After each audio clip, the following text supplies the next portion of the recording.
Boa noite, boa noite, Oi, Hélio, boa noite. boa noite. Esse momento da reunião pública da Casa de Batuíra, instituição espírita localizada no município de São Gonçalo, estado do Rio de Janeiro. Agradecemos muito o nosso querido convidado, José Luiz Terra, que está conosco já aqui. Ele, com essas facilidades da internet, ele já está em Passo Fundo e vai falar para nós. Olha, quanta honra, José Luiz, muito obrigado, viu? Pela sua presença, pelo seu carinho e aceitar o convite da Casa de Batuíra de estarmos juntos aqui. O nosso convidado de hoje, ele é autor de um livro muito especial, que foi lançado recentemente pela Federação Espírita do Estado do Rio Grande do Sul, e que trata de analisando aspectos da obra magistral Memórias de um Suicida. José Luiz fez um trabalho apurado de pesquisa, trouxe reflexões seríssimas para esse assunto que para nós é muito caro. Só quem sabe da gravidade do assunto, que é o suicídio, pode, como nós espíritas, trabalhar com segurança, falando do valor que se deve dar à vida. Então, é um trabalho grandioso, realizado pelo nosso José Luiz, com base fundamentado no, na obra ditada pelo espírito Camilo Castelo Branco, a Dona Ivone do Amaral Pereira. Indicamos e recomendamos, ele já falou para nós aqui sobre o livro. Nesses momentos pandêmicos, aonde a ideação suicida cresce, temos que nós espíritas entrar em ação para falar de como é importante a reencarnação. Faltando um minuto, eu gostaria agora, então, de fazer a página inicial. O nosso José Luiz vai até às 19h50 e logo em seguida eu irei fazer a visualização terapêutica e a irradiação. Desde já, agradecemos a presença de todos, pedimos mais uma vez que mantenham os celulares desligados. José Luiz poderia, por gentileza, na sua fala, dizer para nós o título do livro, porque agora, de momento, eu esqueci, não tenho ele aqui inteiro. Tá? Você, por favor, fale um pouquinho do livro também. Então, vamos dar início ao trabalho, 19 horas. Do livro Mais Luz, Chico Xavier é o médium, Batuíra é o espírito. A página se intitula Confiança. Confiança, filhos, confiança e confiança no Senhor. Porque, embora a dificuldade e superfície, estejamos convencidos que o Senhor tem determinado providências para que nada nos falte e tudo se oriente na direção do melhor, a fim de que as forças dos obreiros da verdade e do bem sejam libertas de quaisquer preocupações menores, para serem todas elas empregadas em escala maior na obra do Evangelho. Vamos então agora à nossa prece de abertura dos trabalhos. Senhor Jesus, divino amigo, agradecemos imensamente a oportunidade do estudo que nos é concedida essa noite. Rogamos que abençoe o teu servo, com tanto carinho aceitou o convite da Casa de Batuíra para dividir conosco o fruto do seu estudo. Abençoa cada um de nós, Senhor, com forças, bom ânimo, hoje e sempre. Que assim seja, graças a Deus. Então, passa a palavra agora ao nosso querido José Luiz, desejando a todos um excelente trabalho. Muito obrigado desde já, José Luiz. Obrigado, Hélio. Boa noite. Uma alegria voltar e poder estar com vocês da Casa de Batuíra. Eu já estive aí pessoalmente e depois da pandemia eu estive muitas vezes conectado com vocês em espírito, em pensamento, em estudo. Então, nem tudo na pandemia é tristeza, né, pessoal? Então, que bom poder voltar e ter contato com vocês. Eu vejo a Marilene, lembro de alguns rostos da outra vez que aqui estivemos. Então, é uma alegria nossa estarmos aqui e gostamos muito da casa. Temos um carinho especial e especialmente pelo Hélio, tá bem? Eu pretendo fazer um compartilhamento de tela. Eu vou tentar aqui e depois vocês me digam se está funcionando. Deixa eu fazer agora na modo apresentação. Muito bem. Acho que está funcionando. Hélio, pode confirmar para mim se está olhando, está bem a projeção? Está ótimo, está muito bom. Bem. Então tá bom. Muito bom. Então, obrigado, querido. Amigos, que a paz do Senhor esteja na casa de cada um de vocês. Pretendemos fazer hoje uma conversa, conduzir o pensamento de vocês, relembrar ensinamentos e nada melhor do que falarmos do paralítico de Cafarnaum, mas o paralítico de Cafarnaum à luz do Espiritismo. Essa passagem tão forte que é narrada nos evangelhos, e é narrado tanto por Mateus, por Marcos e por Lucas, e que eu não tenho dúvida que ela nos impressionou e vai continuar nos impressionando e por todo sempre. Como assim Jesus curou um paralítico? Isso essa narrativa é tão impressionante que ela também impressionou os artistas. E para que possamos ter uma ideia, e para que possamos nos inspirar, e que para que possamos meditar melhor sobre essa passagem do Evangelho, nós trouxemos essa pintura belíssima de um jovem pintor.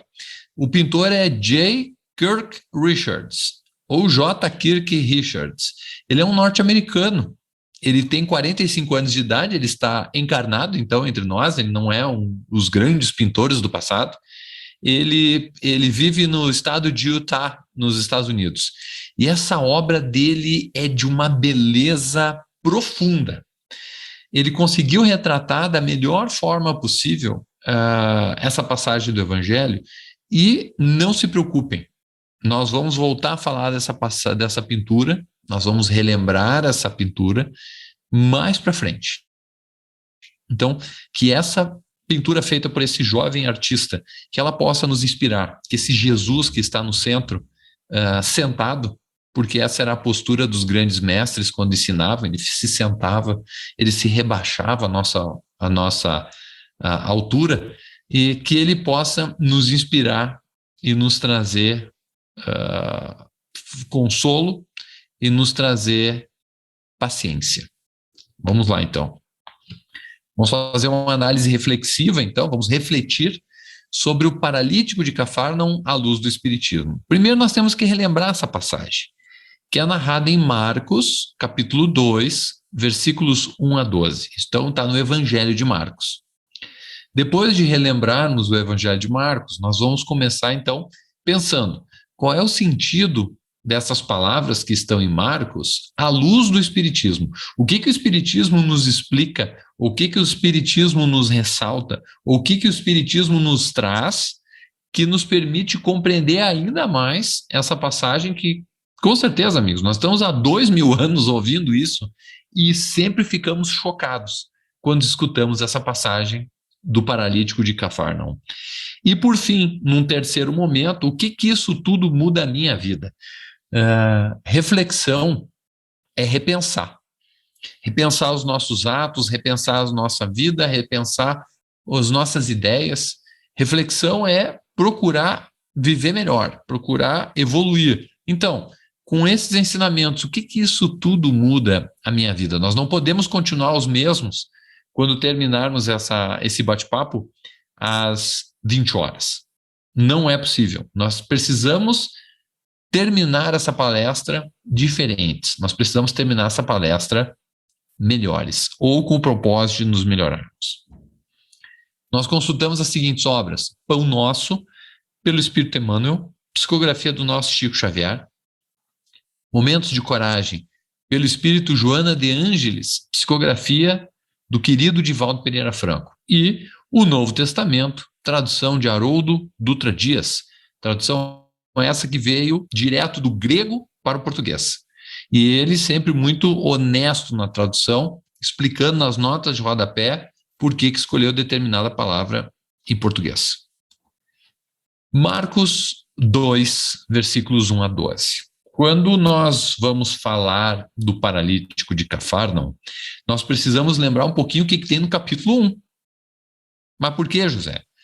Porque muita coisa aconteceu no capítulo 1 e é um momento específico que vai acontecer a partir do capítulo 2. No capítulo 1 de Marcos, nós vamos ver a descrição de Jesus. Nós vamos ver o trabalho de João o Baptista. João o Baptista não é João Evangelista, é o João, o primo de Jesus, aquele que vem antes dele anunciar a chegada do Cristo. Nós vamos ver a tentação do Cristo no deserto, ainda antes do início do seu trabalho público. Depois, o início da proclamação do reino, quando ele vem trazer a boa nova, o Evangelion. Então, quando ele vem nos dizer que o reino de Deus está próximo, e na realidade, João já dizia isso, e Jesus vem nos dar a certeza de que o reino está dentro de nós. Depois vem a cura do endaimoniado da sinagoga. O endaimoniado é uma palavra interessante porque vem de daimon. Daimon não é demônio, daimon é espírito. É uma palavra que a gente utiliza muito no espiritismo, são espíritos. Então o daimon é sopro, o daimon é pneuma, o daimon é espírito. Então, alguém que estava com um obsessor na sinagoga. É contada a cura da sogra de Pedro e é contada a necessidade de Jesus peregrinar pela Galileia. Vejam, depois que ele começa a peregrinação, abre então o capítulo 2, que vai tratar da cura de um paralítico. Lembra? Ele também é narrado em Mateus 9 e é narrado também em Lucas 5. Abre assim o capítulo 2 de Marcos. Depois de alguns dias, deixa eu só colocar para o lado aqui que eu estou, ou para baixo vai ficar melhor. Isto. Depois de alguns dias, entrando novamente em Cafarnaum, lembrem, Jesus havia peregrinado pela Galileia, ele retorna para Cafarnaum. Ouviu-se que Jesus estava em casa. Muitos se reuniram, a ponto de não haver mais lugar nem junto à porta. E Jesus falava-lhes a palavra. Lembram da imagem, a pintura do início? Lembram que havia um Jesus sentado? Jesus estava ali falando a palavra. Lembram que havia pessoas ao redor de Jesus? Não foquem ainda no homem que desce pelo teto, tá, pessoal? Pelas janelas e portas, haviam muitas pessoas. Nós vimos, não era uma multidão. Essa é a imagem que Marcos nos traz. E então, narra Marcos. Eles veem pessoas, trazendo um paralítico, carregado por 4 homens. Não podendo trazer-lhes, não conseguiam chegar até Jesus, por causa da turba, por causa da multidão, após remover a cobertura do teto, onde Jesus estava, cavando-a, baixaram o catre no qual o paralítico jazia, no qual o paralítico estava deitado. Jesus, vendo a fé dele, disse ao paralítico: Filho, os teus pecados estão perdoados. Haviam ali sentados escribas, que arrazoavam nos seus corações, que eles pensavam consigo mesmo, que eles deixavam aquele sentimento tomar conta do coração deles, eles não estavam comentando entre si, eles estavam pensando para com eles. Vejam, Jesus vai ter agora, ele saberá o que está dentro do coração das pessoas. Eles estavam pensando consigo mesmo, nem se olharam, nem se conversavam. Eles pensavam assim, mas por que ele fala assim? Esse homem blasfema. Quem pode perdoar pecados, senão o Deus único, Yahvé? E Jesus, sabendo imediatamente por seu próprio espírito, sentindo o que eles estavam emanando, ouvindo o pensamento deles, que eles estavam assim, pensando naquele grupo, ele vai dizer para essas pessoas: por que arrazoais em vossos corações? Por que estão com esses sentimentos? Por que estão com essas ideias dentro de vocês?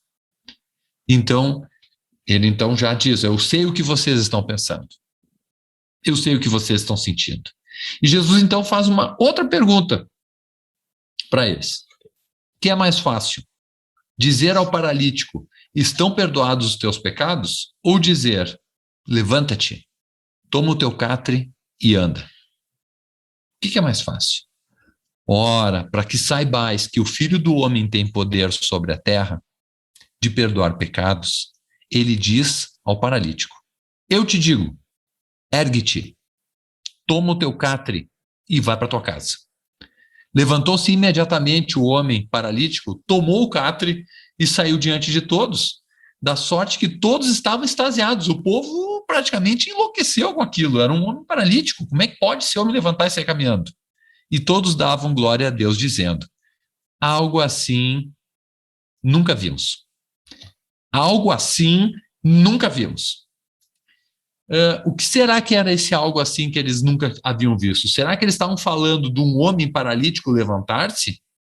Será que eles estavam falando de Jesus ter essa capacidade de ler os nossos pensamentos, sentir os nossos sentimentos e nos conhecer intimamente? O que será que eles estavam falando com assim nunca vimos? Bom, agora a gente vai ter que começar a fazer a nossa análise, a nossa reflexão sobre o texto. Tem uma palavra ali que tem uma situação que precisa ser esclarecida e uma palavra que eu acho que não ficou muito claro para vocês, que é uma palavra muito antiga. Catre. Eu vou voltar aqui um pouquinho a lâmina. Aqui, ó, esse item aqui. Ergue-te, toma teu catre e vai para tua casa. O que é catre, José? Vocês já devem ter visto aquelas camas muito simples de acampamento. Como é que são camas de acampamento? São camas que a gente pode desmontar e carregar. São camas, então, que são muito simples, desconfortáveis, mas que são camas, que não nos deixam dormir na pedra ou direto na relva, sobre as plantas. Seriam 2 pedaços de pau com tiras ou um pano, uma lona, amarrada nas pontas daqueles 2 pedaços de pau. E aquilo é uma cama. É a chamada cama de acampamento militar. Quando se monta um acampamento militar, essas camas são montadas para que os soldados possam dormir. É extremamente simples e muito desconfortável. O catre, então, aqui que se faz a referência, é uma cama muito pobre. Então, essa pessoa que estava paralítica, ela estava deitada numa cama muito pobre. Não era uma pessoa que tinha dinheiro e ele estava nessa cama simples. Vejam, e Jesus diz para ele, ergue-te, fica de pé, toma a tua cama, toma o teu catre, toma a tua cama de acampamento e vai para tua casa. E vai para tua casa. Bom, palavra catre, então, eu acho que tá claro, né, pessoal? Agora vamos para o restante. Vou ter que lembrar um pouquinho a história. Lembram que o doente queria muito ver Jesus? Queria muito ver o Cristo? E sim, sabem por que ele queria ver o Cristo? Porque ele sabia que ia ser curado. Mas como é que ele podia fazer isso? Ele não tinha condições, ele é paralítico. Como é que ele faria para primeiro atravessar uma multidão e depois chegar até Jesus? Nisso ele contou com os amigos. Isso ele contou com apoio. E então vem os 4 amigos para poder fazer ele superar essa dificuldade. Não bastava carregar o amigo. Eles não conseguiam nem chegar na porta. Então um deles tem a grande ideia de remover o teto. E aí diz assim lá em Marcos, que eles cavaram o teto e baixaram a cama de acampamento, o catre. Como assim, José, cavaram?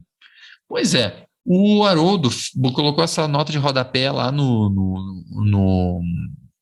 na tradução dele do grego, ele diz assim, ó, teto, cobertura de uma casa, telhado. E aí ele esclarece, na Palestina, o teto era formado, ao que tudo indica, por vigas e pranchas de madeira, por cima das quais eram colocados ramos, galhos e esteiras, tudo coberto por terra batida.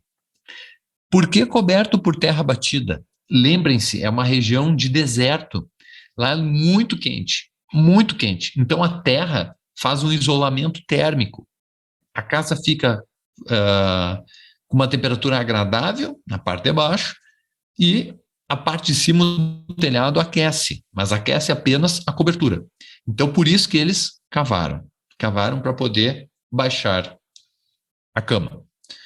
Bom, agora vem o momento de nós pensarmos ainda sobre o texto, do que é realmente importante e o que realmente impressiona. O que impressionou vocês quando vocês ouviram essa história? E a gente está ouvindo isso há 2000 anos, tá, pessoal? Uns vão me dizer, José, a hora que o paralítico levanta, isso é maravilhoso. Tá bom, realmente impressiona, mas não é o mais impressionante. José, então eu sei o que é mais impressionante. O Jesus fica lendo o coração das pessoas. Ele está ligado, ele sabe o que está lá dentro. Isso é impressionante, mas não é o mais impressionante. José, ele curar um paralítico não é importante? Não, é importante, mas não é o mais importante. Ele saber o que as pessoas sentem antes mesmo das pessoas falarem, não é importante? Digo, é importante, mas não é o mais importante. O mais importante é um detalhe que às vezes passa batido e que não nos chamou a atenção ao longo desses 2000 anos. Jesus vê a fé do paralítico. Quando Jesus olha para ele, ele diz, esse homem tem fé. E ele diz, filho, os teus pecados estão perdoados. Era um homem paralítico que estava procurando Jesus e Jesus nota que ele tem fé, mas ele não diz, filho, queres ser curado, queres que o teu corpo seja curado? Quer voltar a caminhar? Quer voltar a andar? Ele não pergunta isso. Ele desde logo diz, filho, os teus pecados estão perdoados. Pecado. Nós lemos essa palavra ao longo dos últimos 2000 anos e nós sempre traduzimos ela conforme a época em que vivemos. Agora, com a luz do Espiritismo, qual é o significado de pecado? O significado de pecado é o significado lá da origem. Lá da origem, José? Sim, lá da origem. Sabe por quê? Porque pecado vem do latim peccatum. Peccatum. Cair, tropeçar. Opa, quer dizer que pecado não é mortal? Quer dizer que o pecado não manda a gente para o inferno? O pecado não... Peccatum. Tropeçar. Tropicare. Tropeçar.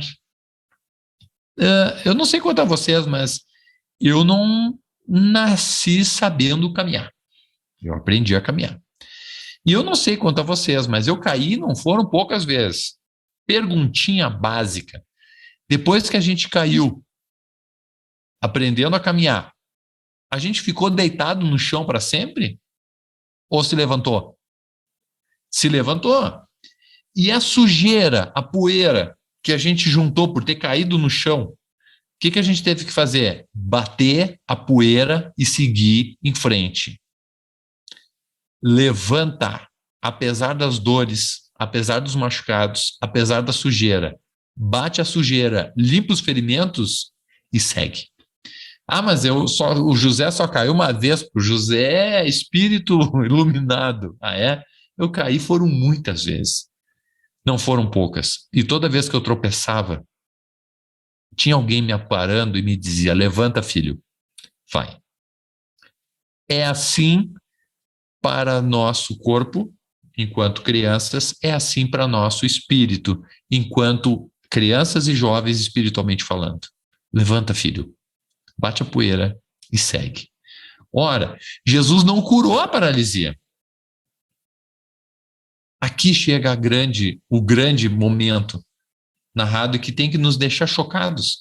Jesus levantou a alma do caído. Jesus levantou a alma do caído. Ele não curou a paralisia. Ele sente que falavam sobre o perdão e então ele faz a pergunta, é apenas Deus que perdoa? Porque vocês escribas, estão pensando para si, consigo mesmo, quem é ele para falar? É Deus que perdoa. Jesus faz a grande questionamento. É apenas Deus que perdoa? Será? E ele então diz, o que é mais fácil dizer ao paralítico? Estão perdoados os teus pecados? Ou levanta-te, toma teu catre e anda. E ele então, para mostrar que tinha poder para perdoar os pecados, o mais, ele cura o paralítico, que é o menos. Menos, José, meu Deus do céu, o homem era paralítico.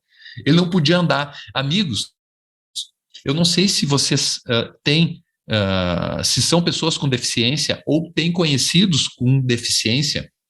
É estatístico, tá, pessoal? 15% da população mundial é pessoa com deficiência. 15%. Sabem quanto que dá 15% na população atual?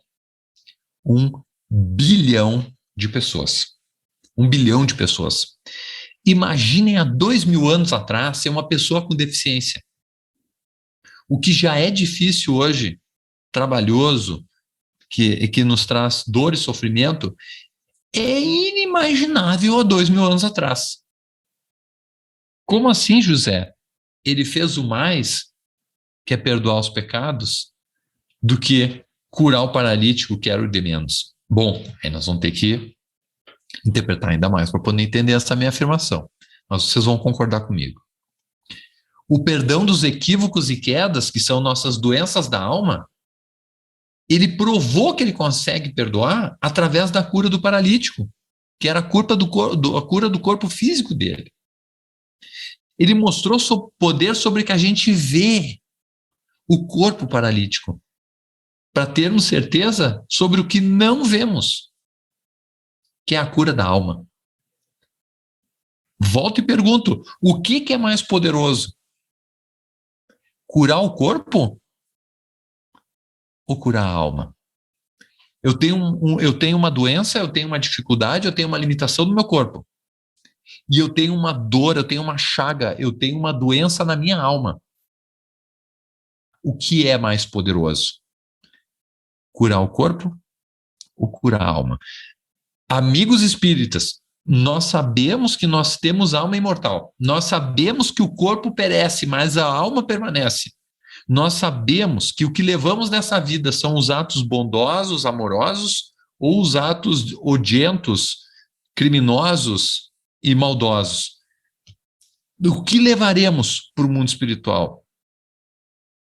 O que fizermos. Pergunta, se estamos com a nossa alma doente, nós a levaremos para todo sempre. O que é mais poderoso? Curar o corpo ou curar a alma? Ai, José, mas explicar isso para as pessoas que estão com doença, José, que estão passando por dor e sofrimento, eu sei, amigos, eu sei. Eu sei. É bom poder também curar o corpo. Para isso existe a medicina, para isso existem os tratamentos, para isso existem os hospitais, para isso existem os médicos. Eu sei.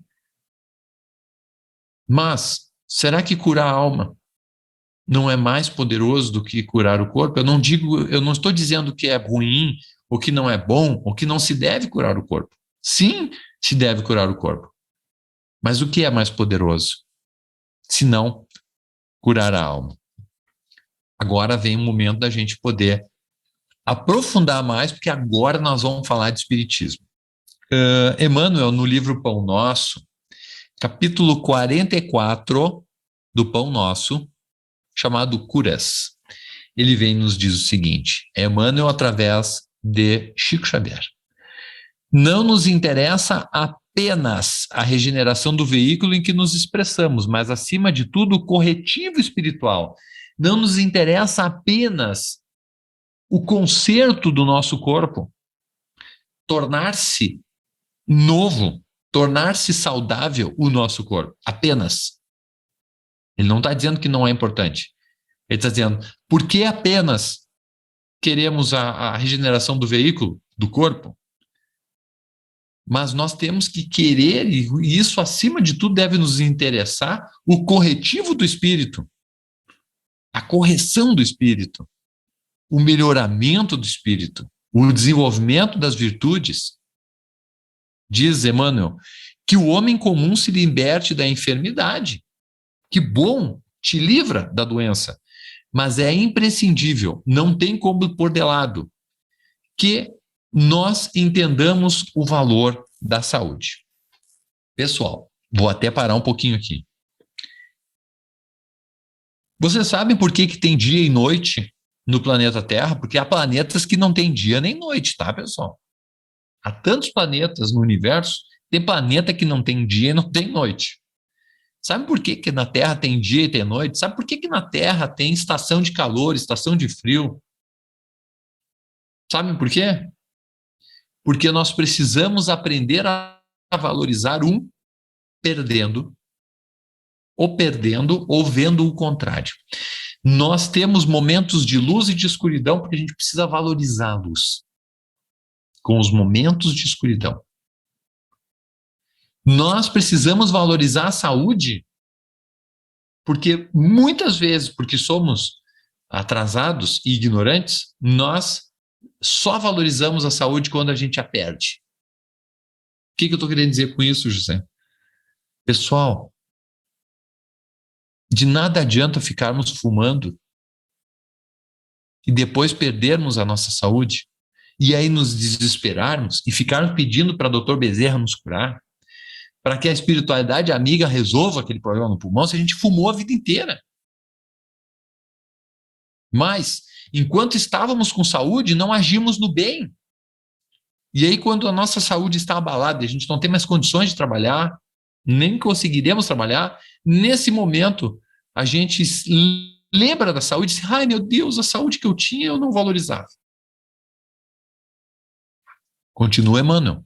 Existe tanta dificuldade para compreendermos a lição oculta da moléstia do corpo, porque se adoecemos é porque tem uma lição ali. Aqui não é planeta de provas e expiações, tem uma lição escondida.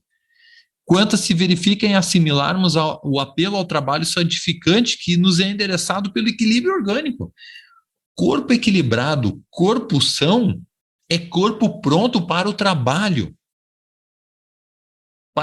no bem. Não é corpo bom para ficar ultrapassando os limites. Aí diz assim, Emmanuel, o enfermo pretenderá o reajustamento das energias vitais. Sim, eu quero ficar com meu corpo são, equilibrado. Entretanto, cabe-lhe conhecer a prudência. Sejam prudentes no uso do corpo. E mais, o valor dos elementos colocados à sua disposição na experiência da Terra. Amigos, o valor de um corpo são, de um corpo que está equilibrado, é inestimável. Não tem como estimar. A gente só faz um cálculo aproximado quando perde. Quando perde. E aí, a gente não deu valor antes. E quando perde, aí começa a dar valor. Isso é uma postura de um espírito não tão evoluído, que não se deu conta ainda disso, e que não aprendeu a lição. É um espírito que ainda precisa ser educado. E educação se dá com provas, e provas muitas vezes duras. E a prova que vai nos levantar essa postura para que sejamos prudentes e que valorizemos os nossos corpos que estão à nossa disposição na encarnação, é a grande prova da doença. É a grande prova da doença. Há criaturas doentes que lastimam a retenção no leito e choram aflitas. Ai, tem gente que fica ali chorando.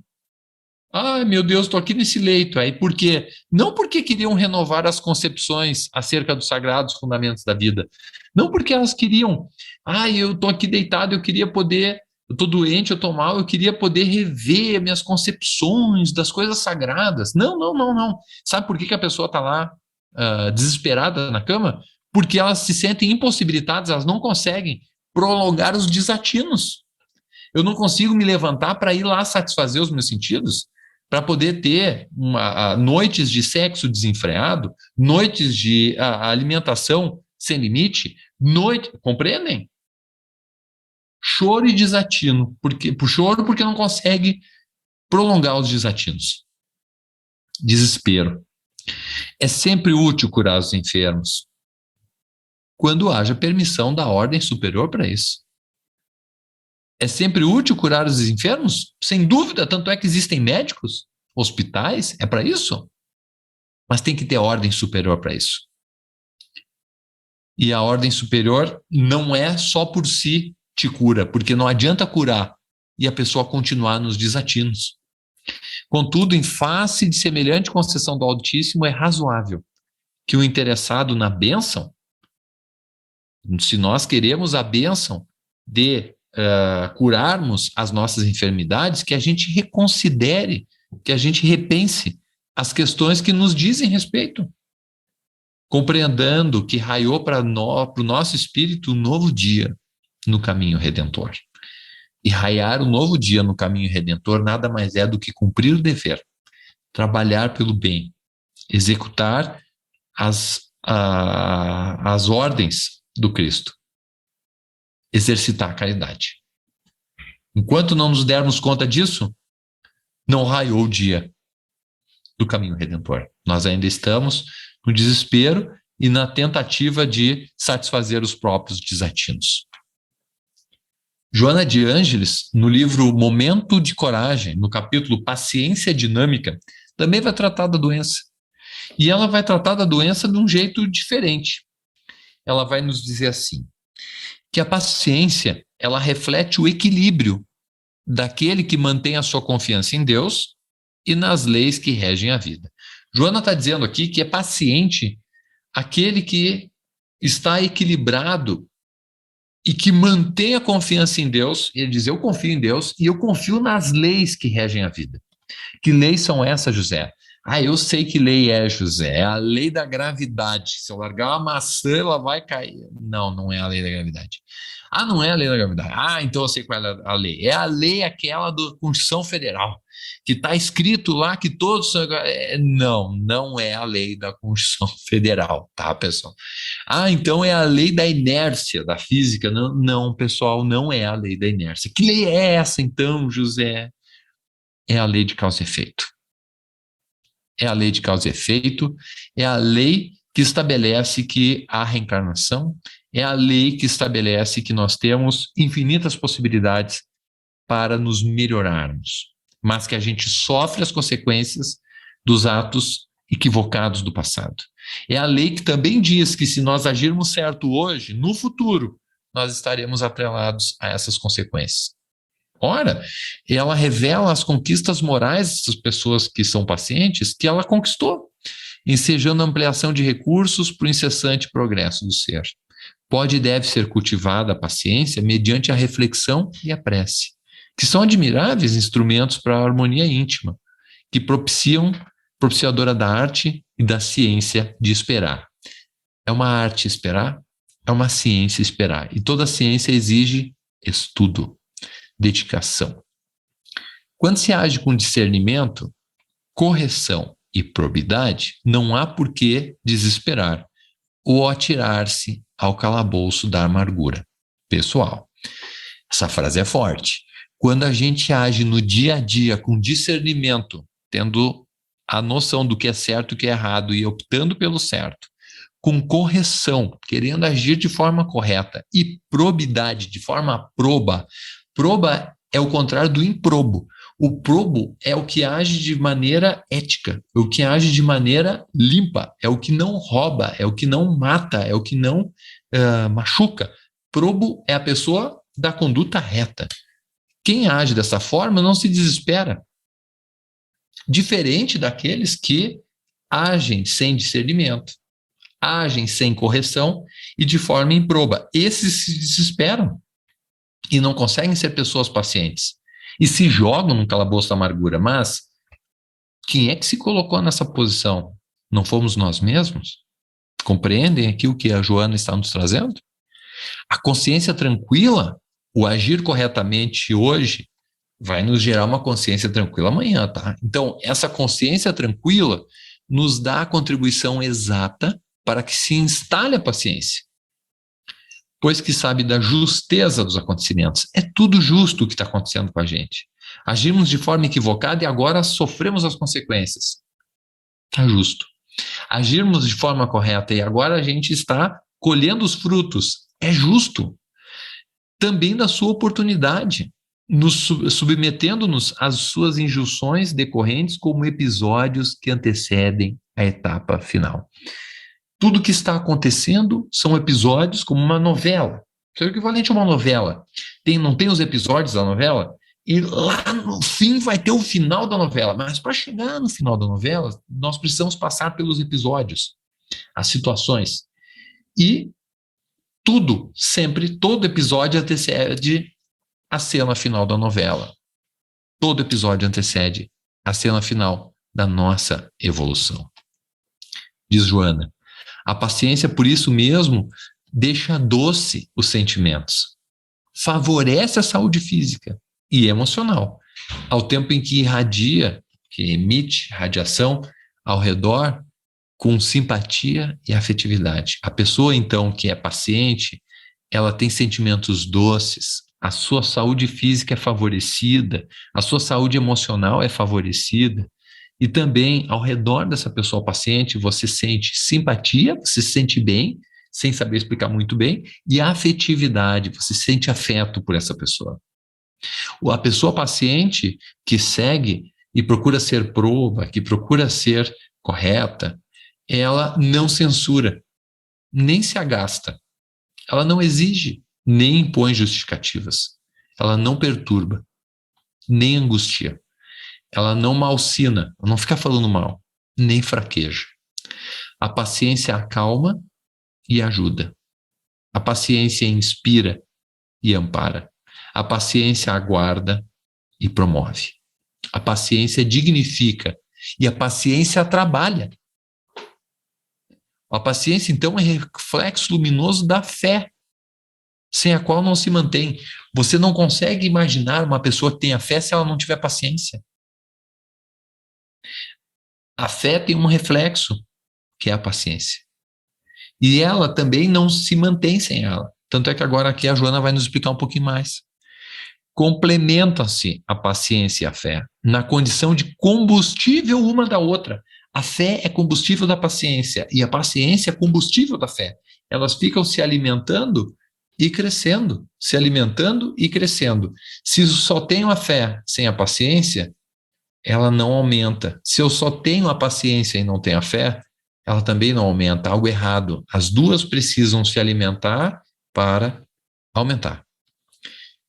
Ou uma é fruto ou de fruto que se propiciam. Uma fornece fruto para a outra e elas vão crescendo em uma simbiose, uma vida em conjunto, de acordo com a vigência de cada qual no ímã, na parte íntima de nós, criaturas. A paciência é um ato de submissão aos impositivos da vida.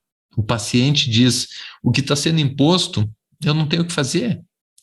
E que estabelecem a ordem dos fatos, que são conforme devem e não conforme as minhas paixões pessoais. Eu sei que as coisas são como são por uma razão própria, e não é porque eu não quero, ou é porque eu quero que vai ocorrer. Ela tem uma lei que opera.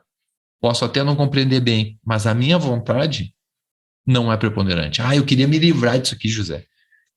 Não funciona assim, isso não é paciência. Segue Joana.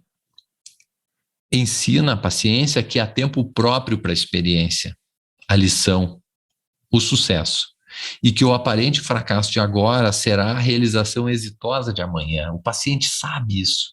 Quem tem paciência sabe que hoje o aparente fracasso no futuro vai me servir de conhecimento para eu poder ter sucesso.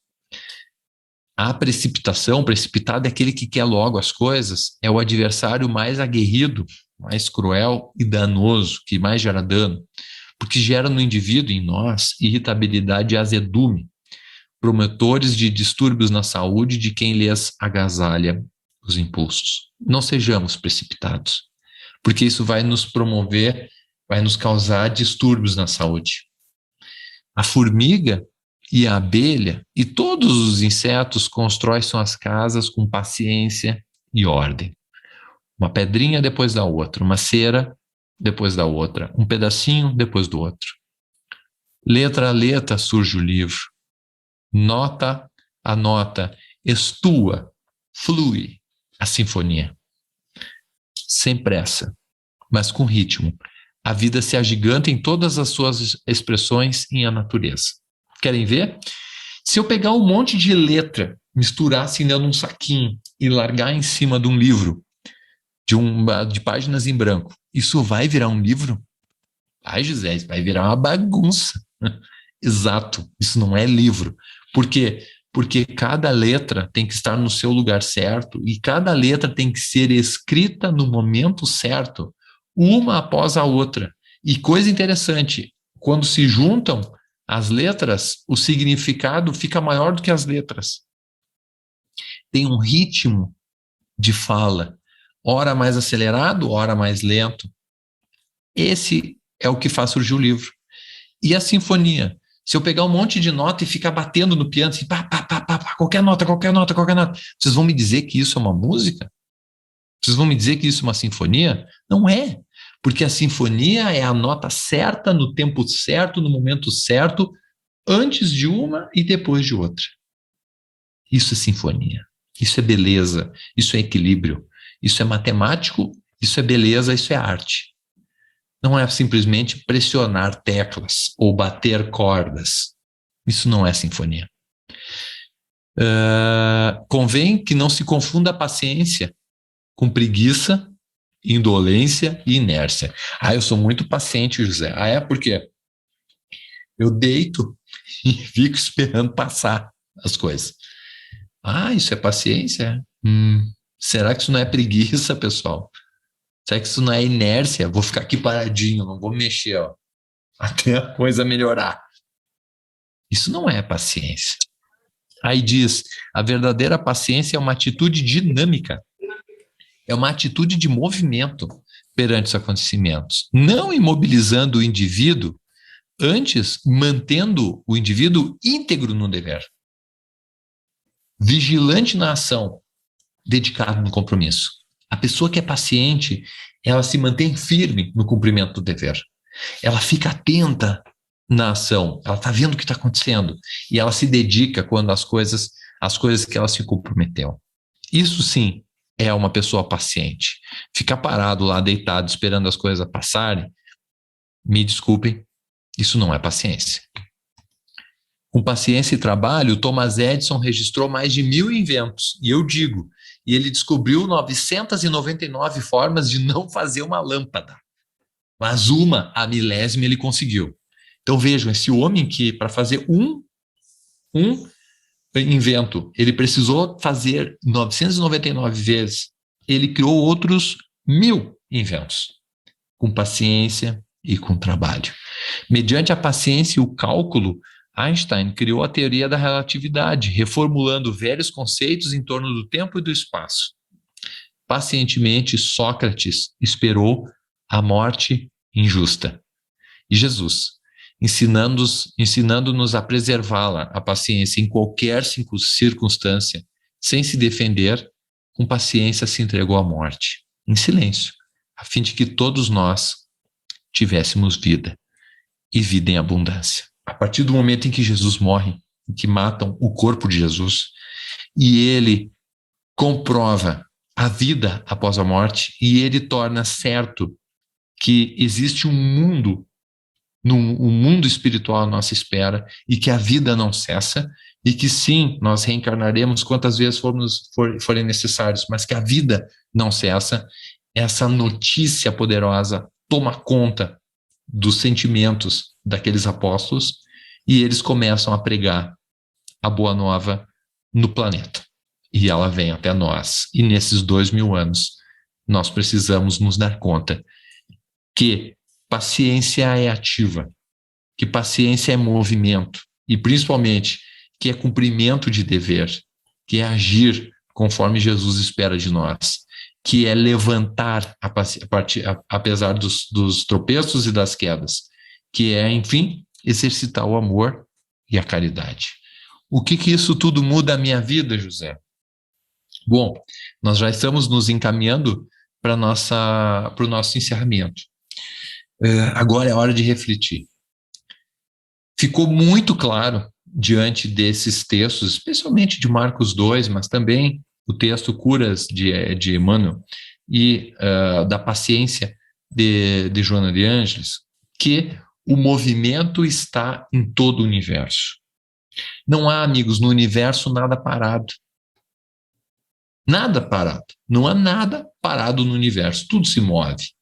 Do átomo, que é o microcosmo, as galáxias, o macrocosmo, tudo se move. Esse planeta que estamos, em que aqui reencarnamos e nos acolheu de forma carinhosa, esse planeta está viajando a milhões de quilômetros por segundo, por quilômetros por hora no universo. Tudo é movimento, ele gira no próprio eixo, ele gira ao redor do Sol. Os planetas acompanham o Sol na medida em que ele se desloca em altíssima velocidade pelo universo. Tudo é movimento. É tudo movimento do átomo, a energia mais simples, até o arcanjo, o espírito evoluído, do plano físico ao plano espiritual. Tudo é movimento. E nesse infinito campo e movimento, amigos, está a tua alma. Está a tua alma. E eu pergunto, pode essa alma ficar parada diante de tanto movimento? Pode essa alma ficar parada diante da necessidade do cumprimento do dever? Pode essa alma ficar parada diante da dor e do sofrimento? Qual deve ser a postura de nossa alma? Criada em eras longínquas, a nossa alma se movimenta ao longo de centenas de milhares, de milhões de encarnações. Eu vou falar de novo. Centena de milhares, de milhões de encarnações. É quase incontável as vidas anteriores que tivemos. E eu digo, muito maior é o futuro. Sabem por quê? Porque é infinito ao futuro. Nós teremos muito mais encarnações e a nossa vida continuará para toda a eternidade em movimento. Em contato com os outros espíritos, nós vivemos e aprendemos. Nós erramos, nós corrigimos, nós evoluímos. Tudo sem cessar. Tudo sem parar. Tudo em constante movimento. Nós já evoluímos muito, mas temos muito mais a evoluir. Nós precisamos, então, ser pacientes, mas precisamos ser pacientes de maneira dinâmica. Nós precisamos ser pacientes agindo. Nós precisamos ser pacientes atuando ao nosso favor. Porque a gente pode atuar contra nós mesmos. A gente pode agir de forma maldosa, de forma criminosa, de forma não caridosa. Isso vai nos criar correntes que vão nos acorrentar para o futuro.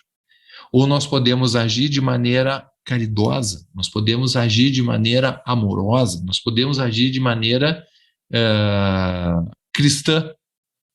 E esses laços amorosos vão nos acompanhar também para o futuro. Mas a gente, sim, tem que ser paciente, porque hoje sofremos as consequências do passado. Mas sejamos pacientes, agindo. Sejamos pacientes, agindo pelo bem. Porque dessa forma, nós compreenderemos que o que mais vale é a cura da alma. Sim, é importante que os nossos corpos sejam curados. Esperamos do fundo do coração que vocês, amigos que estão nos acompanhando, que estejam doentes, passando por qualquer dificuldade, ou parentes ou amigos de vocês que estejam passando por doenças, por limitações físicas, que eles recebam amparo, que eles recebam ajuda, e que, se for da vontade do plano superior que seja curado, que assim o seja, mas que não seja a cura do corpo o nosso grande objetivo. Que o nosso objetivo seja sempre a cura da nossa alma. Que o nosso objetivo seja sempre nos levantarmos, apesar das quedas. Porque foi o que Jesus fez com o paralítico de Cafarnaum. Ele disse, os teus pecados estão curados.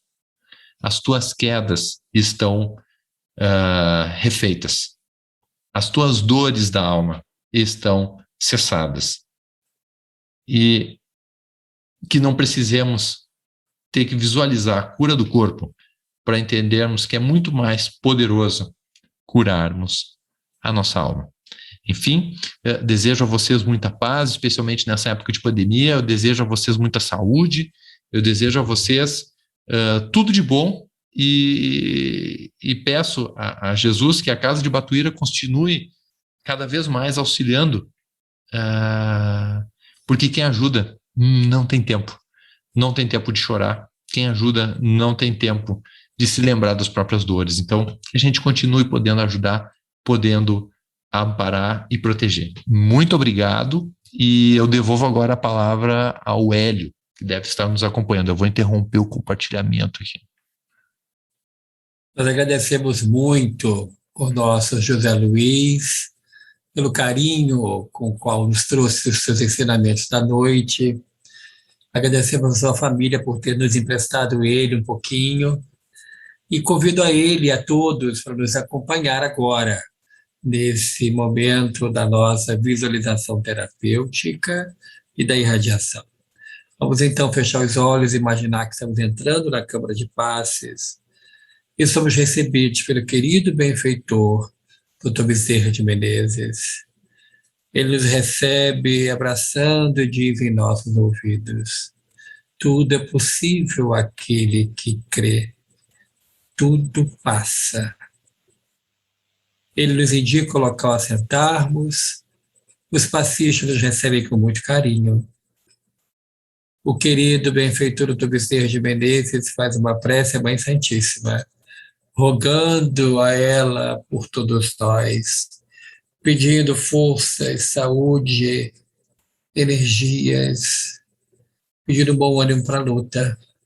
Os passistas iniciam o seu trabalho, distribuindo os fluidos medicamentosos que visitam o nosso corpo físico e perispiritual. Nos é oferecida da água magnetizada. E agora, juntos, vamos à irradiação. Senhor Jesus, bondoso médico de todos nós, rogamos, Senhor, em favor daqueles cujos nomes se encontram nos cadernos e nas pastas das reuniões mediúnicas da tua Casa de Batuíra. Rogamos, Senhor Jesus, em favor desses que estão em nosso pensamento. Imploramos socorro e ajuda em favor dos que estão em sofrimento dos teus planos na vida. E tudo isso, Senhor, nós te pedimos. Em nome do Pai nosso, que estás nos céus, santificado seja o vosso nome. Venha a nós o vosso reino, seja feita a vossa vontade, assim na terra como nos céus. O pão nosso de cada dia nos dai hoje. Perdoai as nossas ofensas, assim como nós perdoamos a quem nos tem ofendido. E não nos deixeis cair em tentação, a libertar-nos de todo o mal. Que assim seja, graças a Deus. Nós agradecemos mais uma vez ao nosso José Luiz pelo carinho com o qual ele dedicou esse tempo para nós. Agradecemos aos 65 participantes desse trabalho de hoje à noite, e que possamos amanhã estarmos juntos às 15 horas no nosso momento de oração. Muito obrigado a todos, fiquem com Deus. Mais uma vez, muito obrigado, Zé Luiz. Deus abençoe você e a sua família. Obrigado, muito obrigado. Hélio. Um abraço em todos. Obrigado, Glória. Obrigado, Cleusa, Ednaide, obrigado.